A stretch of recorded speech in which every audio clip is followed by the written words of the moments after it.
বাংলায় স্বাগত। আমি দীপন রয়েছে আপনাদের সঙ্গে। এই মুহূর্তে যেখানে দাঁড়িয়ে রয়েছে যাদবপুর বিশ্ববিদ্যালয়ের ৪ নম্বর গেটের সামনে, পূর্ব ঘোষিত মতো এসএফআই এবং ডিএসএ তরফ থেকে আজকে বন্ধ অবরোধ পালন করা হচ্ছে যাদবপুর ইউনিভার্সিটির বাইরে।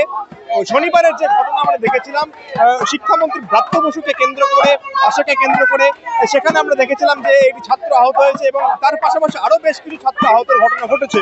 এবং তারপরে বাম এবং অতিবাম ছাত্র সংগঠনের তরফ থেকে সোমবার অবরোধের ঘোষণা করা হয় এবং সেই আন্দোলন বৃহৎ আকার ধারণ করে। আমরা দেখলাম যে গতকাল এই যাদবপুর বিশ্ববিদ্যালয়ের সামনে তারা গোল করে রাস্তা অবরোধ করে, দফায় দফায় রাস্তা অবরোধ চলে এবং আজকেও পূর্ব নির্ধারিত ঘোষণা অনুযায়ী আজকে যাদবপুর ইউনিভার্সিটির বাইরে তারা অবরোধ করছে এবং বন্ধ অবরোধ করছে এবং তাদের দাবি একটাই যে ছাত্র নির্বাচন অবিলম্বে করতে হবে এবং শনিবার যে ঘটনা ঘটেছে ব্রাত্য বসুর গাড়ির তলায় যে ছাত্র আহত হয়েছে তার জবাব শিক্ষামন্ত্রীকে দিতে হবে।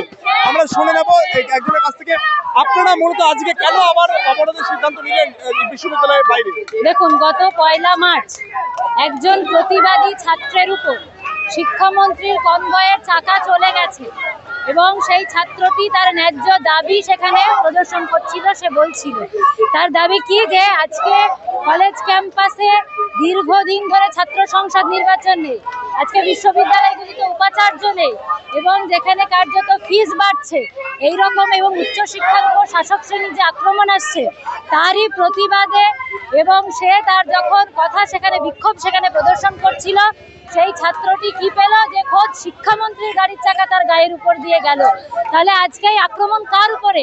শাসক শ্রেণী দ্বারা ছাত্র সমাজের উপরে আক্রমণ, তাদের দাবিকে রুখে দেওয়ার জন্য তাদের এই আক্রমণ। তাই আমরা আজকে ছাত্র সংগঠন এআইডিএসওর ডাকে তারই প্রতিবাদে গোটা রাজ্য জুড়ে কলেজে ক্যাম্পাসে আজকে আমরা ছাত্র ধর্মঘটের ডাক দিয়েছি এবং আমরা দাবি করছি যে যারা এই ঘটনার সাথে যুক্ত তাদেরকে কিন্তু দৃষ্টান্তমূলক শাস্তি দিতে হবে।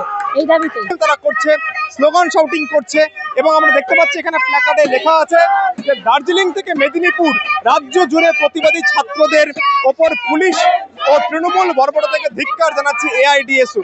অর্থাৎ এইরকম প্ল্যাকার্ডে কিন্তু একেবারে বিশ্ববিদ্যালয় চত্বর একেবারে ছত্রে পুরো সে আছে এবং এই প্রতিবাদ কর্মসূচি কিন্তু সকাল থেকে চলছে, এখনো পর্যন্ত চলছে। এবং আমরা যেমনটা জানতে পারছি এখানকার যারা প্রতিবাদীরা তারা বলছেন যে যতক্ষণ না পর্যন্ত শিক্ষামন্ত্রী ব্রাত্য বসু যদি এই গোটা ঘটনা সম্পর্কে তার যে ঘটনা ঘটেছে শনিবার সেই ঘটনা সদুত্তর দিতে না পারছেন এবং ছাত্র সংসদ কবে নির্বাচন হবে সে কথা বলতে না পারছেন, ততদিন পর্যন্ত এই আন্দোলন জারি থাকবে এমনটা তারা বলছে। যাদবপুর থেকে ক্যামেরায় শক্তিক ব্রহ্মর সঙ্গে দীপন সরকার, আজ বাংলা।